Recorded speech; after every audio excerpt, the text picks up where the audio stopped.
Pessoal, boa tarde a todos. É com infinita alegria que recebemos todos vocês de diversas cidades, aí, co-irmãs, o Brasil aqui representado, sobretudo por esse sentimento que nos une, o sentimento do amor cristão.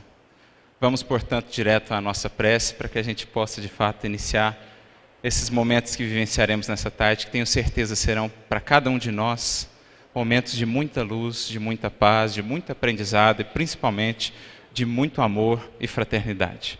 Fechemos, portanto, os nossos olhos, elevando o nosso pensamento a Jesus, o Divino Mestre de cada um de nós, que possamos sentir a sua presença, que possamos nos transportar no tempo, sentindo-nos novamente como aqueles primeiros discípulos, naquele clima da simplicidade, nutrida pela fraternidade.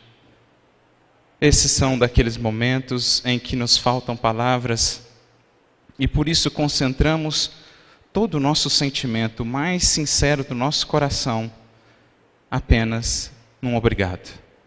Obrigado, Jesus, por conhecermos a Ti. Obrigado, Jesus, por conhecermos ao Teu Evangelho. Esteja conosco, Senhor, mas principalmente ajuda-nos para que estejamos não só hoje, mas para todo sempre contigo. Abençoa o nosso encontro e guarda-nos, Senhor, em sua paz. Que assim seja.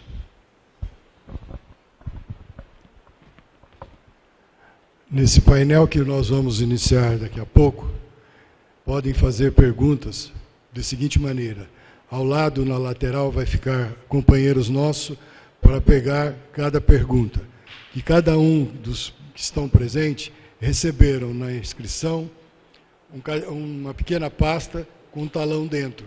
Então, vocês elaborem a pergunta que, caso vocês queiram, entregue para o pessoal que vai estar ao lado nos corredores e aí nós transmitiremos ao palestrante para que possa responder essas perguntas. Nós vamos receber aqui, no primeiro painel, espiritualidade, autoconhecimento e resiliência, o nosso irmão de Alagoas, Gerardo Campana. Gerardo Campana é um médico homeopata, psiquiatra e espírita.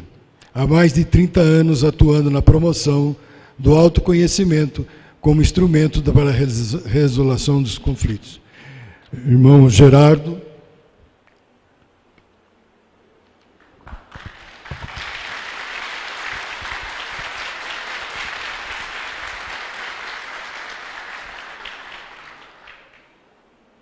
Vocês não estão filmando não, né? Que eu não fico parado ali não. Não dá. Ah, tá certo. É 1 hora que o Arthur disse. Não, 1 hora mesmo. E o Arthur já me disse que ele retira daqui. Ele fica ali.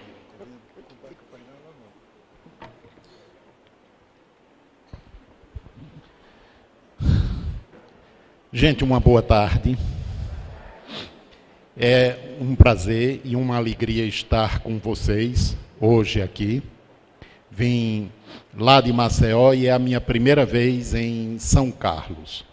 Eu morei 1 ano 1 ano e 4 meses em Marília, onde eu fiz uma etapa da residência médica em psiquiatria e foi um tempo muito bom.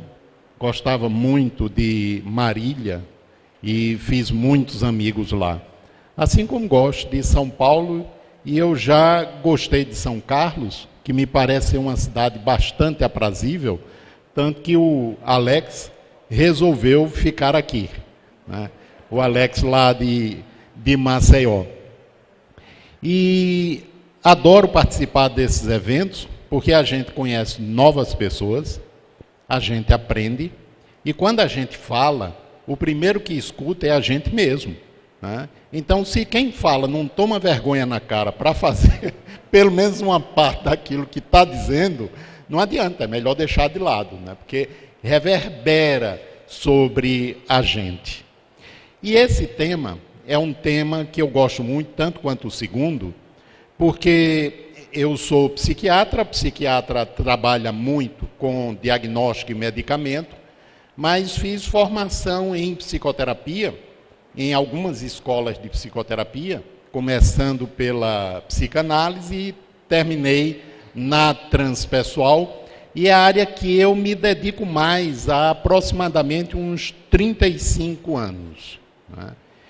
Porque sem a gente se perceber, sem a gente se conhecer, é muito difícil que a gente consiga de verdade mudar.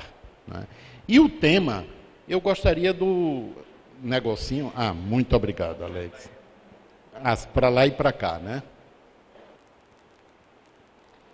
Então, para a gente entrar na questão do autoconhecimento, da resiliência, e também de que forma a doutrina espírita nos auxilia, é interessante que a gente faça um ligeiro retrospecto, para que a gente lembre que no começo de tudo, era muito necessário a gente ter força, muita força, né, para poder superar o meio. Porque o meio era extremamente hostil. Hoje, apesar de em alguns aspectos ainda parecer, e às vezes até ser hostil, mas hoje a gente está lidando não só com o meio externo, mas também, talvez principalmente, com o meio interno. Então era necessário muita força. E aí o ser precisou desenvolver força para vencer o meio. Há muitos milênios atrás, o ser humano tanto saía à caça, buscando o alimento, como ele também era o alimento de muitos outros animais. Ele estava em nível de igualdade nesse sentido. Mas com o passar do tempo, precisou desenvolver, e por conta das circunstâncias também, ele foi desenvolvendo a inteligência para desenvolver estratégias que possibilitassem escapar dos predadores e conseguir o alimento. E foi aí que começou o desenvolvimento da inteligência racional para que isso colaborasse também com a força no sentido da sobrevivência. Mais adiante, com o passar dos milênios, o ser humano ele precisou desenvolver alguns itens que mais adiante seriam fundamentais para o desabrochar daquilo que passou na década de 80 a ser chamada de inteligência emocional. Então o ser humano começou a desenvolver o afeto, né, tornar-se mais gregário, porque junto com os demais seria mais fácil ou menos difícil sobreviver às circunstâncias adversas, às outras tribos, porque havia muita briga e canibalismo. Né? Na nossa origem o canibalismo era muito comum. Para que a inteligência se desenvolvesse e mais adiante, de algum tempo para cá, começasse a perceber a importância do desenvolvimento, ou do desabrochar, o trabalhar, aquilo que passou na década também de 80 a se chamar de inteligência emocional para lidar com o meio interno, e hoje a gente sabe da inteligência espiritual, que passou a ser chamada de inteligência espiritual, no sentido de aprender a transcender, não somente resistir, não somente sobrepujar, mas desenvolver a habilidade e a capacidade de transcender. E a gente pode se perguntar, vendo toda essa trajetória aqui bem resumida, qual é realmente o propósito da vida? Né? E a doutrina espírita, ela nos diz que é evoluir. Mas, como é que a gente consegue? A gente está vendo que a gente foi evoluindo pelas circunstâncias. Né? As circunstâncias, aquilo que o meio proporcionava, as pressões foi forçando o desenvolvimento da inteligência. E os seres humanos se juntando ainda no sentido de lutar pela sobrevivência, eles começaram a desabrochar afeto, companheirismo, né, solidariedade, etc., que são muito importantes nesse trabalho evolutivo. Mas como conseguir isso? Bom, em primeiro lugar, a gente tem que perceber aquilo em relação ao qual a gente é impotente. Ou seja, a gente não pode fazer nada, absolutamente nada, no sentido de modificar essa realidade. Uma delas é o clima. Quer eu goste, quer não, no inverno chove. Lá no Nordeste está ficando um pouco diferente, não sei por aqui, porque chove no verão, está chovendo até agora em Maceió, né? Não era para chover mais, né? Mas esse ano começou a chover, no início de maio choveu até final de agosto, quase todo dia, e agora em outubro, de vez em quando chove, principalmente finais de semana. E eu acho que é para contrariar, né? Diz minha esposa que que ela vai trocar, vai trabalhar no final de semana e vai para a praia durante a semana, né? Porque não é possível. Então a gente não pode fazer muita coisa em relação ao clima, a não ser se adaptar a ele. Tempo. Alguém pode impedir a passagem do tempo? Não.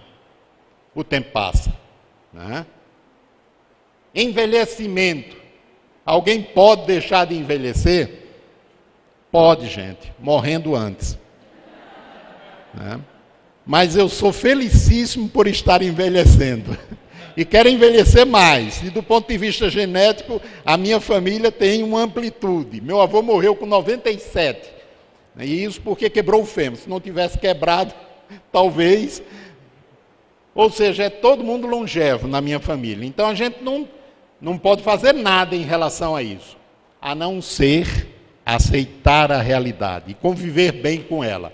Adoecer, por mais que a gente se cuide, eu nunca soube de alguém que morreu porque tinha saúde demais, né? Um dia a gente adoece de alguma coisa, nem que seja de uma virose, frieira, né? Alguns são mais competentes, outros menos, né? Mas a gente adoece. Morrer, não tem jeito. Né? Se vocês não sabiam disso, um dia vocês vão morrer. Né? E uma outra coisa que normalmente se fala, mudar o outro. Já tentaram mudar alguém? Eu já. Né? Mas com o meu trabalho eu percebi que eu não mudo ninguém. A pessoa muda se ela quiser, se souber como e fizer o esforço necessário e pelo tempo necessário para conquistar a mudança. Então, a gente ter consciência desses itens é fundamental nesse processo evolutivo, porque a gente não vai bater de testa com a realidade. Lembram da afirmação de Jesus? Eu não faço a minha vontade, mas a vontade de meu Pai que está nos céus. Quando a gente pensa sobre isso, pensa que é só fazer o bem. Não é não, é a gente ver qual é a realidade e a gente se adaptar à realidade, ou seja, aquilo que não pode ser mudado. E aí aquela oração do AA, ela é fundamental. Né? Primeiro, eu preciso me resignar àquilo que eu não posso mudar. Segundo, ter coragem para empreender os esforços necessários em relação àquilo que eu posso mudar.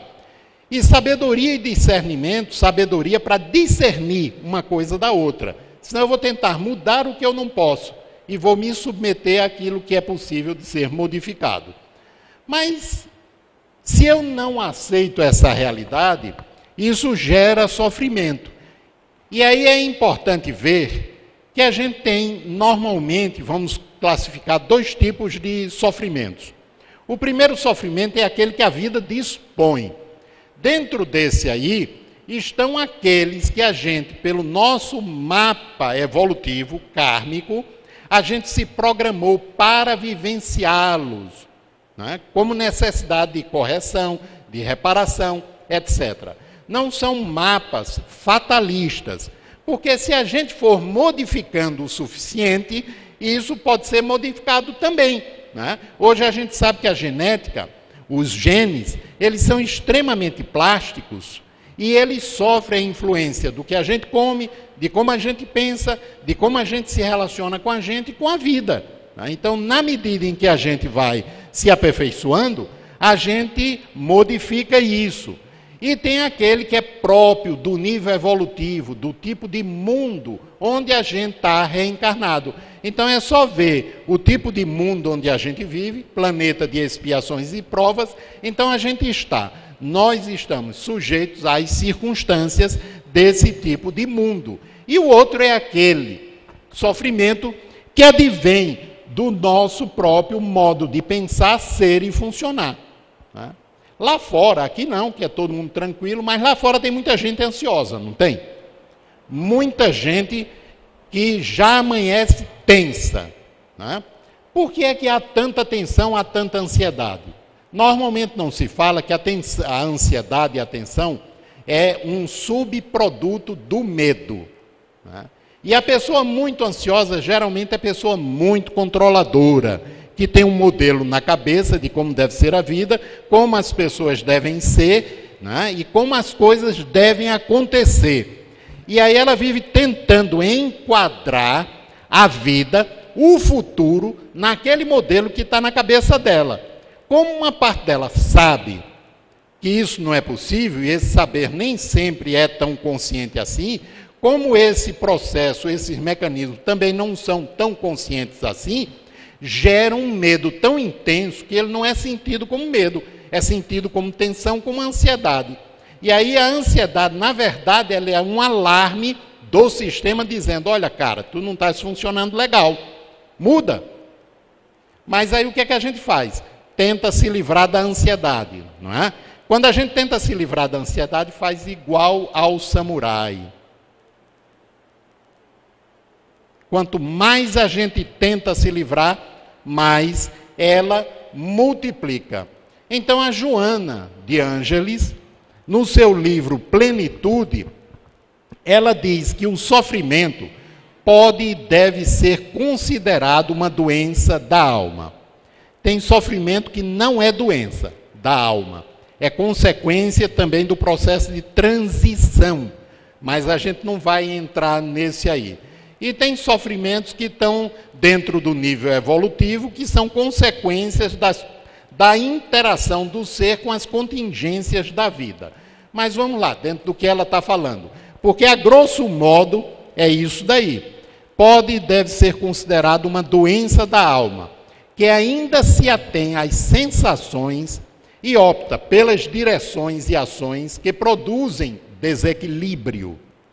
Nessa fase dos interesses imediatos, todo um emaranhado de paixões primitivas propele o ser na direção do gozo, sem a ética necessária ou o sentimento de superior eleição, e o atira nos cipoais dos conflitos que geram a desarmonia das defesas orgânicas, as quais cedem à invasão de micróbios e vírus que lhe destrói a humanidade.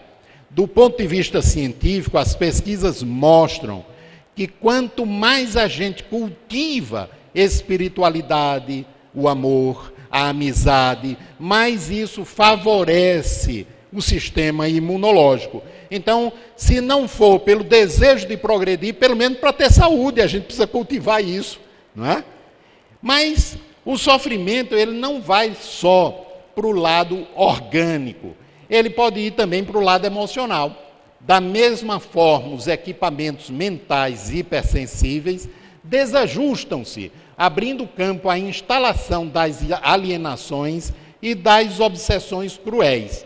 E, por extensão, pode dizer-se que o sofrimento não é imposto por Deus. Não é? Ele não é imposto por Deus, constituindo-se eleição de cada criatura, mesmo porque a sua intensidade e duração estão na razão direta da estrutura evolutiva das resistências morais características do seu estágio evolutivo. Vamos ver a questão da ansiedade. A gente tem grupos de treinamento de meditação lá na clínica, onde eu trabalho. E nos grupos, a gente treina exatamente isso, meditação, tanto do ponto de vista teórico como do ponto de vista prático.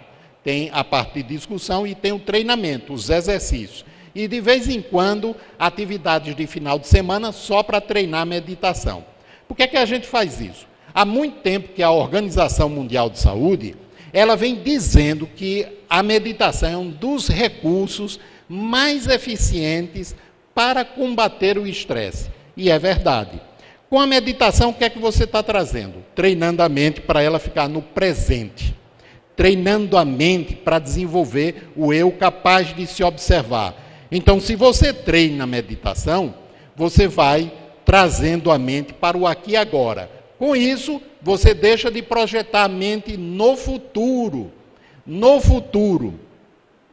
E diminui como consequência o resultado disso, que é a ansiedade. Você fica mais calmo. Não é só por isso. Treinando a meditação, você respira suave, profundo, e aí acalma. Acalma corpo, acalma mente. Preste um pouquinho atenção à sua respiração agora.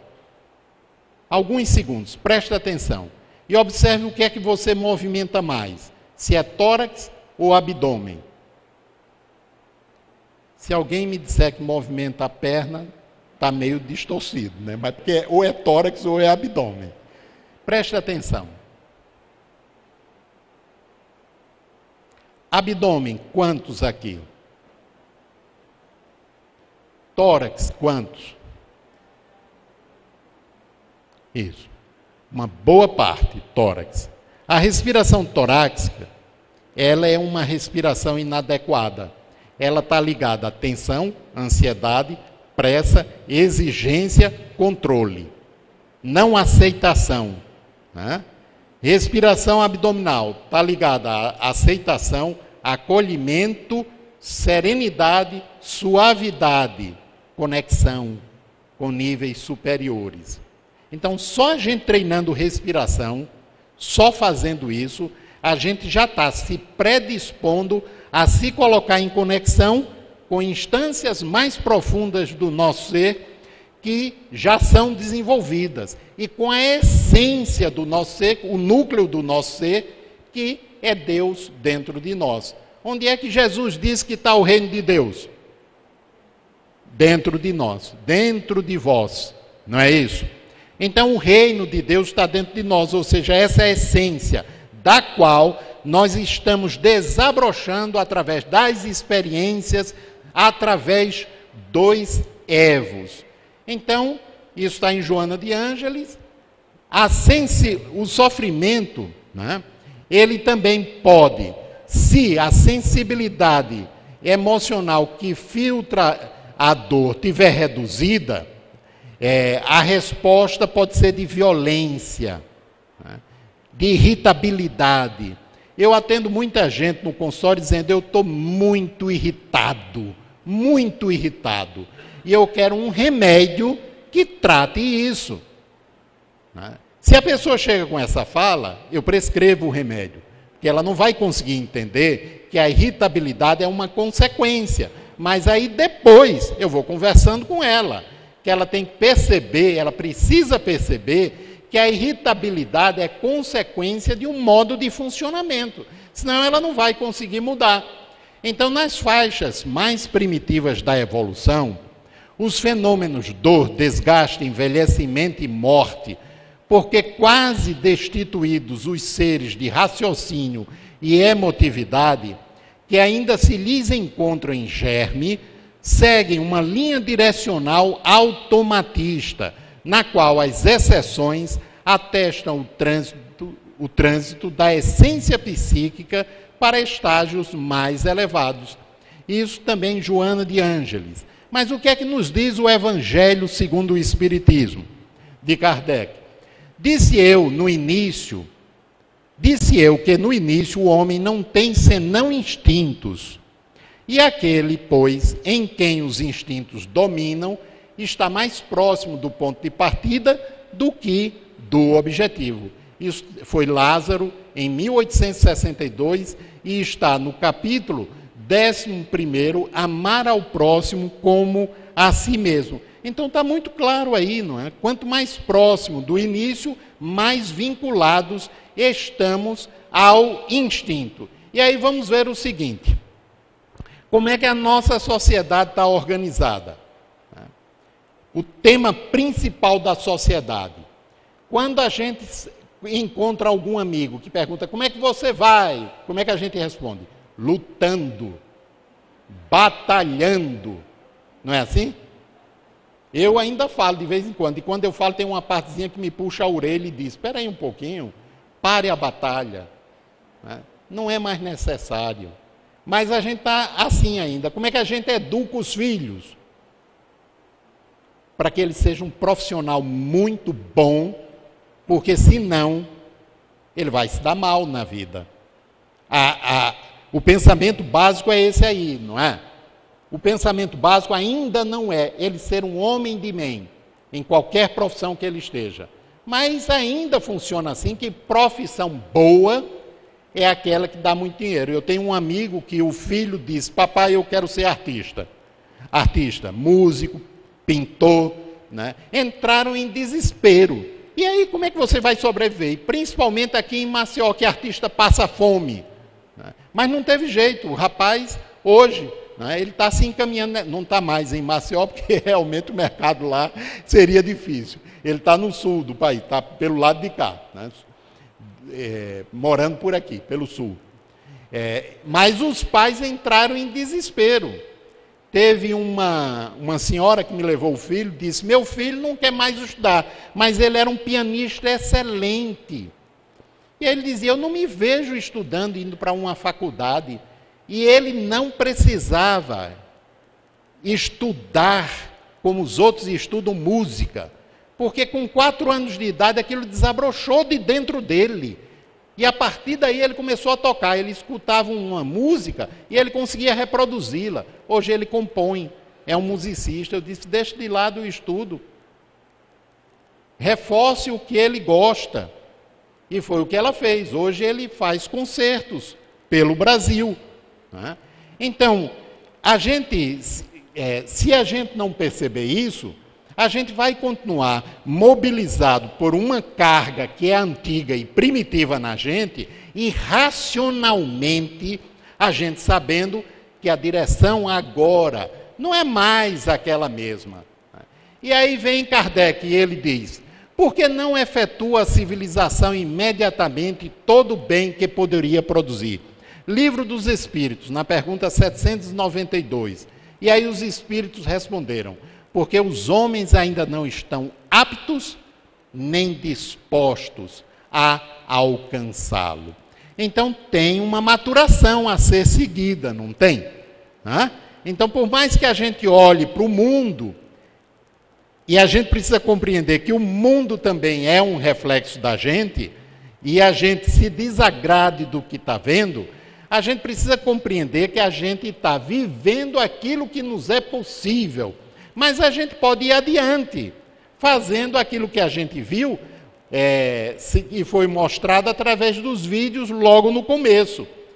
E aí, na pergunta que desdobra a primeira, Kardec inquire os espíritos: não será também porque, criando novas necessidades, suscita paixões novas? E os espíritos responderam: e ainda porque não progridem simultaneamente todas as faculdades do espírito. Tempo é preciso para tudo. Ou seja, os espíritos disseram, e está claro aí, que a gente se desenvolve em alguns pontos e em outros a gente fica para trás. Tem áreas da gente mais desenvolvidas e tem outras que não se desenvolveram o suficiente ainda. Agora, o que é que a gente desenvolveu mais? Inteligência. Não é? Nós somos capazes de mandar uma nave para fora do sistema solar, mas a gente ainda não consegue mergulhar milímetros no nosso mundo interior, embora a gente já tenha tecnologia para isso há muito tempo. E aí, quando já conscientes, sabemos que temos que reeducar-nos para superarmos os condicionamentos atáficos. E aí vamos ver esse outro vidinho, que ele é muito interessante, e pode fazer a gente pensar um pouquinho mais nisso daí.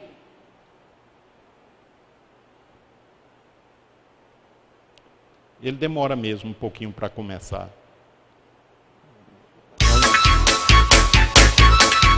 Um grupo de cientistas colocou 5 macacos numa jaula. No centro puseram uma escada e sobre ela um cacho de bananas. Quando um macaco subia a escada para apanhar as bananas, os cientistas lançavam um jato de água fria nos que estavam no chão.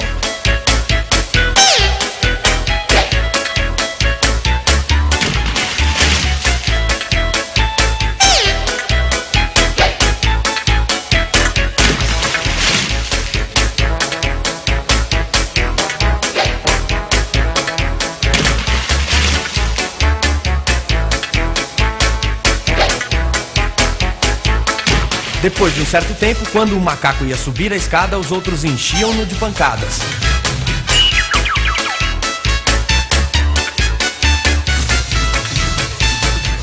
Passado mais algum tempo, nenhum macaco subia mais a escada, apesar da tentação das bananas. Então, os cientistas substituíram um dos macacos. A primeira coisa que ele fez foi subir a escada, sendo rapidamente retirado e surrado pelos outros. Depois de algumas surras, o novo integrante do grupo não mais subia a escada. Um segundo foi substituído e o mesmo ocorreu, tendo o primeiro substituto participado com entusiasmo da surra ao novato. Um terceiro foi trocado. Um quarto e, finalmente, o último dos veteranos foi substituído. Os cientistas ficaram, então, com um grupo de 5 macacos, que mesmo nunca tendo tomado um banho frio, continuavam batendo naquele que tentasse chegar às bananas. Se fosse possível perguntar a algum deles por que batiam em quem tentasse subir a escada, com certeza a resposta seria: não sei, as coisas sempre foram assim por aqui. Você não deve perder a oportunidade de passar essa história para seus companheiros. Então, diz alguma coisa para vocês? Então, gente, o condicionamento é muito forte. E tem condicionamentos, né, que vêm de longo tempo. E que foram muito importantes num certo momento da nossa evolução. Mas que hoje já não são mais. E a Joana de Ângeles, no livro Plenitude, ela explica que, segundo as reflexões de Buda, o sofrimento se apresenta sobre 3 formas diferentes. E essa maneira de ver o sofrimento também é importante. O sofrimento do sofrimento. Eu sofro porque eu estou sofrendo. Eu fico triste com raiva porque eu estou triste.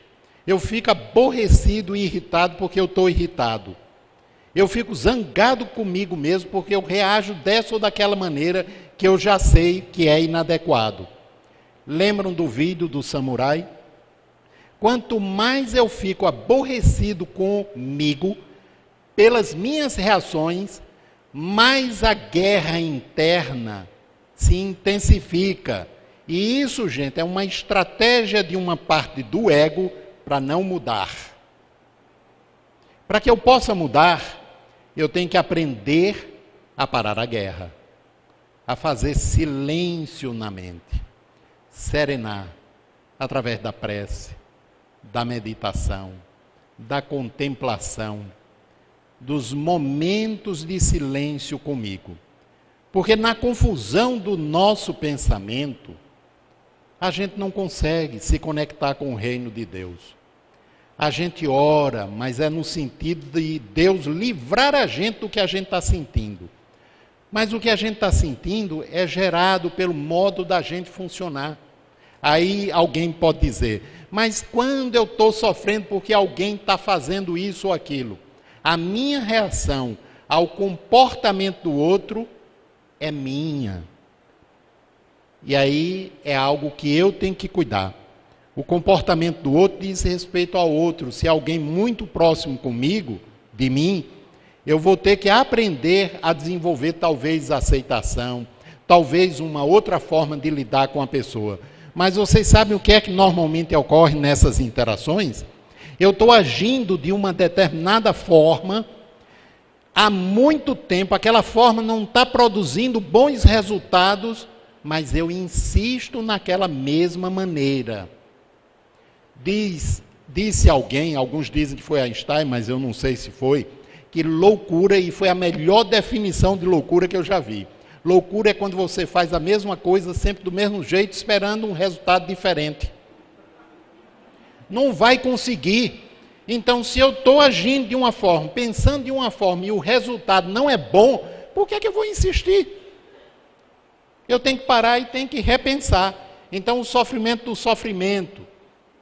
O outro, o sofrimento porque as coisas mudam. Vocês já viram como a gente faz um esforço tremendo para que tudo pareça sempre do mesmo jeito? Rotina é uma estratégia do ego para criar a ilusão que amanhã vai ser igual a hoje, que por sua vez está sendo igual a ontem. Isso é uma ilusão, nunca é igual, nunca é do mesmo jeito. Mas a gente projeta a mente no futuro, não projeta? Ou seja, a gente já imagina o amanhã, quando, na verdade, a única coisa que existe mesmo é esse segundo. Não dizem que Deus é o eterno presente? Então a gente está inserido nele. O resto é ilusão ou é memória. Quando a gente sofre por algo que aconteceu há 10 anos atrás, a gente está sofrendo pela incompetência em lidar com lembrança, com memória. Porque a memória é um arquivo nosso. Então, é responsabilidade minha o que fazer. Se eu uso a memória para continuar sofrendo, eu vou aprender, mas de um jeito muito desgastante. E o sofrimento resultante dos condicionamentos, que é o que a gente viu também lá no filmezinho, né? Mas qual a origem realmente do sofrimento? Qual a origem principal? E aí vamos para Joana, ela diz o seguinte: porque se desconhece, vitimado por heranças ancestrais de outras reencarnações, de castrações domésticas, de medos que prevalecem da infância, pela falta de amadurecimento psicológico e outros, não desenvolvimento da área emocional, isso aí foi eu que coloquei, o indivíduo permanece fragilizado, suscetível aos estímulos negativos por falta de autoestima, de autorrespeito, etc. Então, ignorância sobre si mesmo.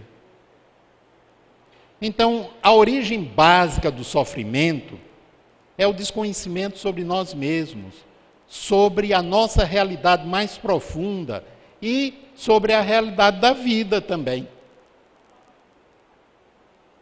De Joana, né, falando a respeito do pensamento mágico, da criança que permanece no adulto, mas como compreender isso? E aí é importante a gente ver o seguinte: a bolinha aqui, como é que faz nesse negócio? Embaixo, a esse gatilhozinho, né? Beleza, então é só disparar, né? Pronto. Então, essa bolinha vermelha aqui, ela está representando a parte visível da gente, a parte consciente, a área onde está inserida a personalidade. E o núcleo dessa área é aquilo que a gente passou a denominar de ego. Então, o ego é a instância aglutinadora desses elementos que formam a nossa camada mais superficial, né? E que possibilita a gente interagir uns com os outros. Mas nós não somos somente isso. Tem um autor que ele diz que se você pegar a cabeça de um alfinete, colocar no centro de do gramado de um futebol, de um campo de futebol, a cabeça de alfinete é a parte consciente, o campo do ego, da personalidade, e o restante do estádio é o inconsciente. E eu digo que além do estádio é o inconsciente coletivo. Então não tem fim, né? Não tem fim. Essa outra camada aqui, que são camadas, alguns autores chamam de eus intermediários, outros chamam de eus inferior, e Jung chama a sombra. São camadas que têm a ver com nossa infância, com nascimento, vida intrauterina e toda a nossa experiência evolutiva, inclusive filogenética, está relacionado com o inconsciente filogenético de Jung, ou seja, o desenvolvimento primordial desde o princípio até agora. E essa espiral representa o eu superior, Jung deu o nome de eu superior, Jesus chamou o reino de Deus dentro de vós. Essa camada, ela tem a ver também com a carga instintual primordial. Os espíritos, eles nos falam, Fenelon, que do instinto se desenvolve a inteligência e o amor. Desabrocha. Então nada se perde, tudo se transforma em a natureza, porque é a pedagogia da vida. Fazendo do mais simples, elemento fundamental para que as camadas do ser se desenvolvam. A inteligência desenvolvida, ela vai ter que fazer o quê? Voltar-se para dentro e ir em busca daquelas áreas que ficaram mal resolvidas, que não se desenvolveram. Quem vai ter que fazer isso é a parte consciente, ego. Mas ela não pode fazer só, ela precisa da ajuda do eu superior. Eu superior é Deus dentro de nós. Então, para que a gente se conecte com Deus, a gente não tem que olhar para o céu. A gente precisa olhar no rosto do outro, porque o outro reflete a nós mesmos. E precisamos nos voltar para dentro de nós, porque Deus também está dentro de nós. E através da conexão com o eu superior, a gente se expande para a conexão com o cosmos, com tudo mais. E a gente deixa a separação, passa a funcionar como uma unidade na totalidade. O eu pessoal já não é mais só eu pessoal, ele agora também é eu universal. Então, para que a gente possa fazer isso, a gente tem que trabalhar com a criança interior. E eu trouxe uma metodologia, eu estou meio 15 minutos, a gente começou 2h15, Ok. Então vamos deixar essa parte aí. Vamos adiante. Qual o caminho então? A verdade é que sabemos muito pouco sobre nós mesmos. E aí, como diz a Joana, o caminho é o autodescobrimento. Uma busca interior. E aí vamos para o Livro dos Espíritos. Qual o meio prático mais eficaz que tem o homem de se melhorar nesta vida e de resistir à atração do mal? Aí os Espíritos responderam. E eu imagino que foi alguém inteligente. Um sábio da antiguidade vos disse: conhece-te a ti mesmo. Porém, eles também disseram o seguinte: há muitas pessoas que dizem, quero melhorar, quero mudar, mas a vontade só lhes está nos lábios. Querem, porém muito satisfeitas ficam, que não seja como querem.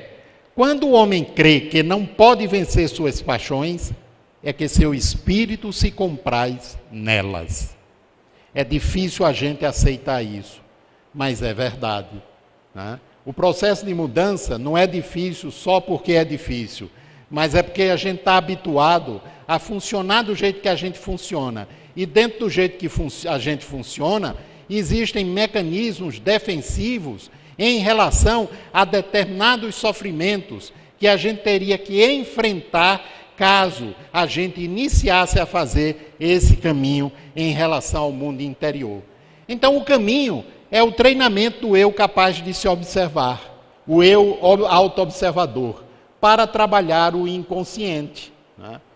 E vem a experiência do autodescobrimento, faculta a pessoa a identificar os limites e as dependências, as aspirações verdadeiras e as falsas, os embustes do ego e as imposturas da ilusão. Autoconhecimento é descobrir e entender aquilo que não está exposto. Então, a gente pode resumir e dizer o seguinte, que mudança, evolução, ela é resultado da experiência, mais reflexão, que leva à escolha consciente. Vamos voltar para a ansiedade.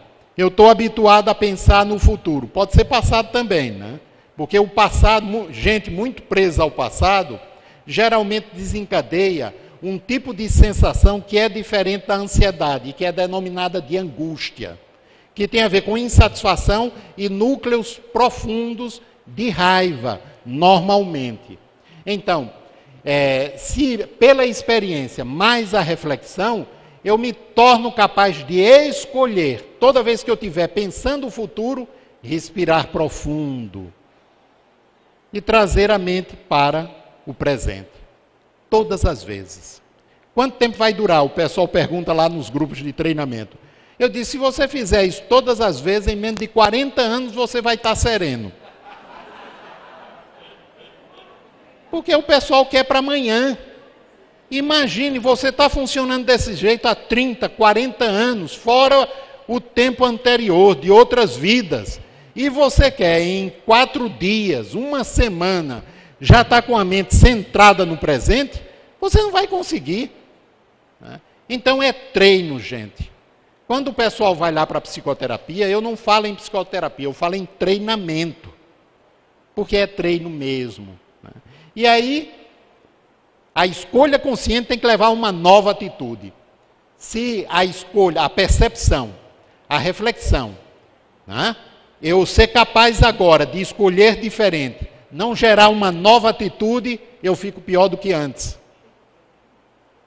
Tem que gerar uma nova atitude.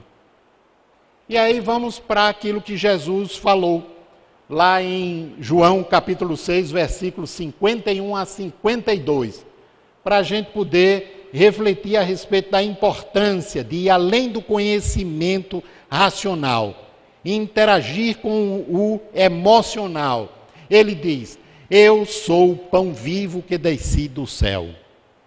Quem comer deste pão eternamente, viverá eternamente. E o pão que eu hei de dar é a minha carne para a salvação deste mundo. Se não comerdes a carne do Filho do Homem e não beberdes o seu sangue, não tereis a vida em vós mesmos. O pessoal pensou que fosse comer o pão e tomar vinho, né? E aí tem gente que adorou e toma vinho pra caramba. Mas que eu saiba, não produz mudança nenhuma isso daí. Por quê? Porque eu tenho que unir conhecimento racional, através da experiência, transformar em conhecimento emocional, para que vá para as células. O que é que ocorre quando você ingere o alimento? Você tem que mastigá-lo bem, para que ele vá triturado para o estômago. No estômago, aquilo que compõe as substâncias são decompostas nas suas partículas menores, são absorvidas. E aí essas partículas menores dentro do organismo, elas são trabalhadas e passam a fazer parte de músculos, né, dos diferentes órgãos, das células do corpo. E a gente precisa fazer isso, conhecimento visceral. Quando eu sei nas células, aí é conquista. Aí você se transformou.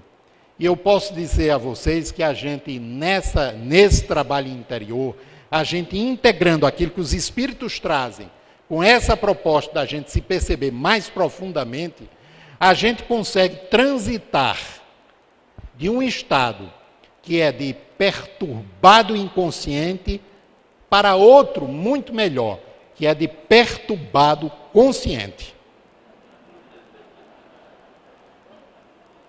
E aí você é capaz de fazer as escolhas, e ir adiante, e compreender que quando Jesus disse que ele não fazia a vontade dele, mas a vontade do Pai, ele estava dizendo, eu sei o que é a vida, eu sei qual o propósito da vida, eu sei o que é a realidade, e eu não vou contra esse conhecimento, eu o obedeço, porque ele já está em mim. Aí o que é que vocês não, mas eu e o pessoal lá fora fazemos? A gente quer seguir a vontade da gente, e não aquilo que a gente percebe que é a vontade de Deus.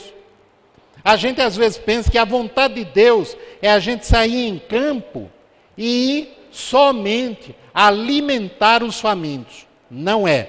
Isso faz parte do treinamento para desabrochar a bondade, para desabrochar a compaixão.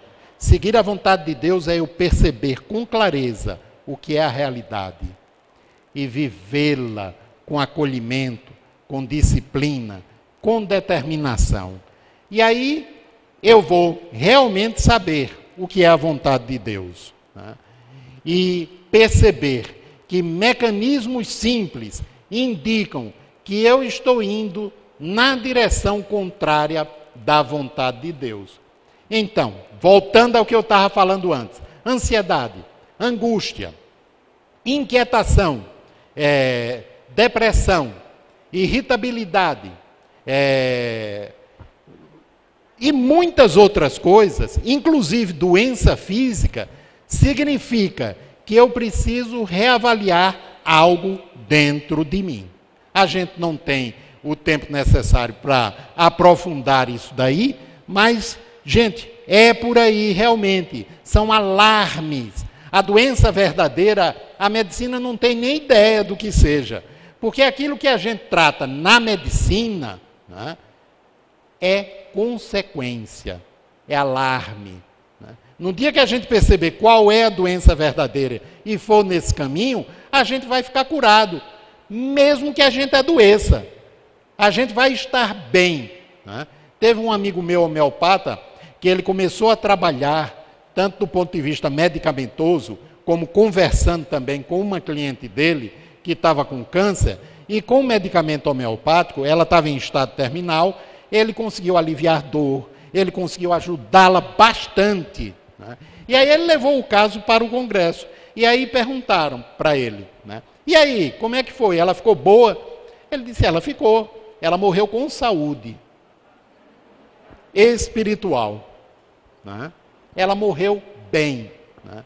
Porque ficar bom, gente, nem sempre significa você vencer a doença física. Então, entrando em resiliência, a gente pode dizer que resiliência é a habilidade de transformar sofrimento, adversidade e obstáculos em desafios que conduzem ao crescimento e ao autoaperfeiçoamento e proporcionam o despertar.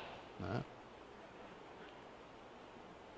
Elementos da resiliência: proatividade, positividade, foco no propósito, flexibilidade, capacidade de organização. Gente muito ansiosa, o pessoal lá fora, geralmente é muito rígido, nem percebe, mas é muito rígido. Né? Então, um meio de se libertar da ansiedade é desenvolver flexibilidade, né? Tanto no corpo como internamente. Jogo de cintura em relação à vida. É treinar a paciência para que o estresse não te faça explodir. Como mudar e não se deformar. É utilizar o estresse a seu favor para se perceber em níveis mais profundos. Através da resiliência, o indivíduo desenvolve a sua competência social, a capacidade de resolução de problemas, uma consciência crítica, autonomia e sentido de projeto e finalidade, bem como orientação para a ação. Então, atitude: pessoas resilientes assumem responsabilidade pelo que acontece consigo sem vitimização. Tem projeto de vida, né? Tem um sentido maior para a vida. Autoconsciência, compreendem os próprios sentimentos, conhecem suas forças e limitações. Ou seja, do ponto de vista de uma linguagem que é comum se utilizar, são pessoas despertas. Né? O ser consciente e desperto, para a gente ir terminando, né, que já está praticamente no final, ele busca liberar suas emoções e pensamentos para conhecê-los. O que é que a gente faz quando a gente sente uma emoção desagradável? Tenta se livrar dela, não é? O ser que busca se conhecer, ele não tenta se livrar.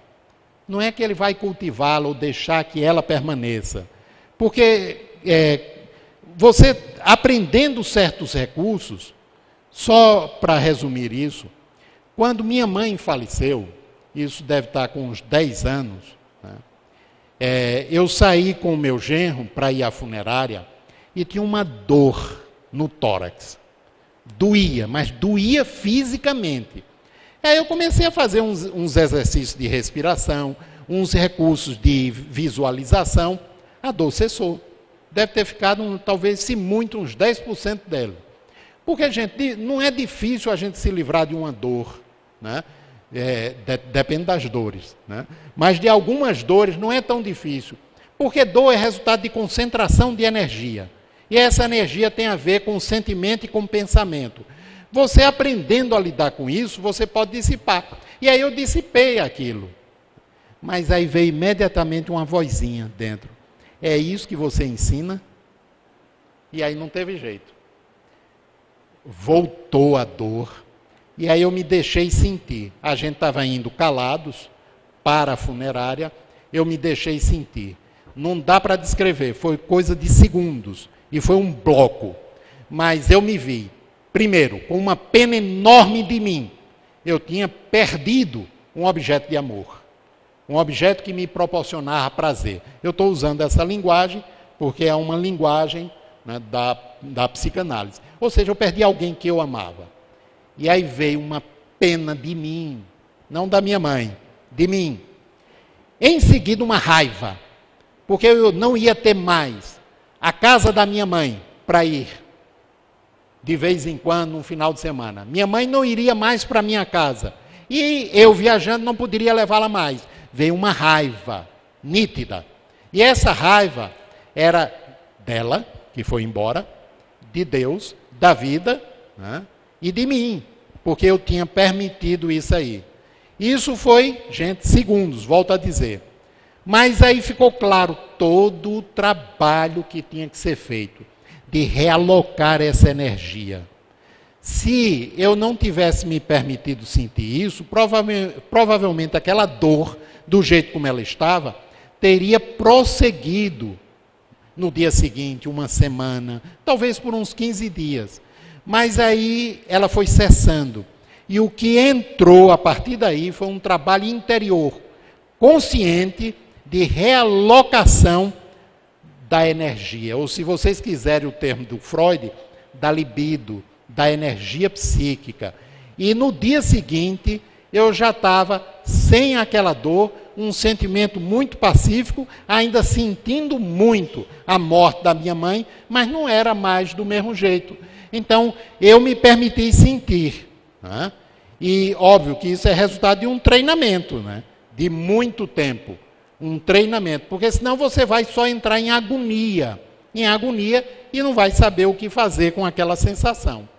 Acolhe amorosamente tudo o que sente, para se perceber e desenvolver de forma saudável emoção e sentimento. E tem gratidão pelas experiências.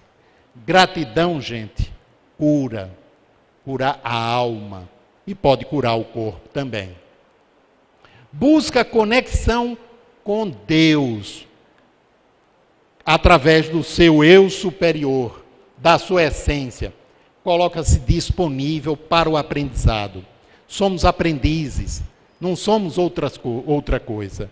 Somos seres aqui em aprendizado, na escola da vida. E é assim que a gente precisa se colocar, sempre aprendendo, porque a gente nunca vai saber o suficiente. Quando a gente se promove um pouco, parece que a turma lá em cima diz, olha, ele já aguenta, vai mais coisa, né? E pode ter certeza disso que eu estou falando. Pode ter certeza. Uma das coisas que faz com que muita gente não entre no trabalho de autoconhecimento é porque abre a porta para uma responsabilidade e um compromisso cada vez maiores, consigo e com a vida. Então tudo começa na mente, no ser interior. Aí estão as matrizes das próximas ações. E é por isso que a gente precisa educar a mente, encarar isso realmente como um treinamento, como quem vai para uma academia, todo dia. Refinar a sinceridade, Não é aquela sinceridade que a gente fala, eu sou uma pessoa honesta. É o refinamento disso. Eu poder perceber os processos de auto-engano, como eu minto para mim mesmo, num nível sutil de funcionamento. Isso é o mais complexo. Isenção de crítica, de ânimo, de julgamento. Eu ser capaz de lidar com qualquer coisa que venha de dentro de mim. Tanto bom como aquilo que eu considero ruim. Identificar e dar os nomes verdadeiros ao que sente e vivencia. Quando eu digo eu estou ansioso, parece que é algo que não depende de mim. Mas quando eu digo eu estou com medo de quê? Quando eu digo eu estou angustiado, né, o que é que eu vou fazer com isso? Mas quando eu digo eu estou insatisfeito, eu estou mal por dentro, o que é que isso quer me dizer? Né? E geralmente as crises que a gente entra, gente, é porque a gente está obstaculando algum processo de mudança em curso. Tenhamos ou não consciência disso. Então, esse é o caminho. O caminho que os Espíritos nos indicam, o caminho que muitas outras, não é só o Espiritismo, filosofias indicam, e essa é realmente a estrada que a gente precisa palmilhar. A gente levou muito tempo para desenvolver a inteligência. A gente levou muito tempo para a gente desenvolver determinação, decisão, né? Perseverança, força interior para lutar contra o meio. Tudo isso agora é útil para a gente não propriamente lutar, mas para a gente se conhecer, acolher, desenvolver a habilidade de desabrochar o amor a nós mesmos, porque é somente através daí que a gente chegará ao ponto que Jesus falou, amar a si mesmo e amar ao próximo como a si mesmo. Então, gente, muita paz, muito obrigado a todos, né? E desejo, né, que todos nós nos sintamos a cada dia mais fortalecidos, para que a gente possa, não é propriamente mudar o mundo, mas mudar o mundo interior, sermos um a mais, a reverberar de forma positiva, de forma amorosa, no contexto da humanidade. Muita paz.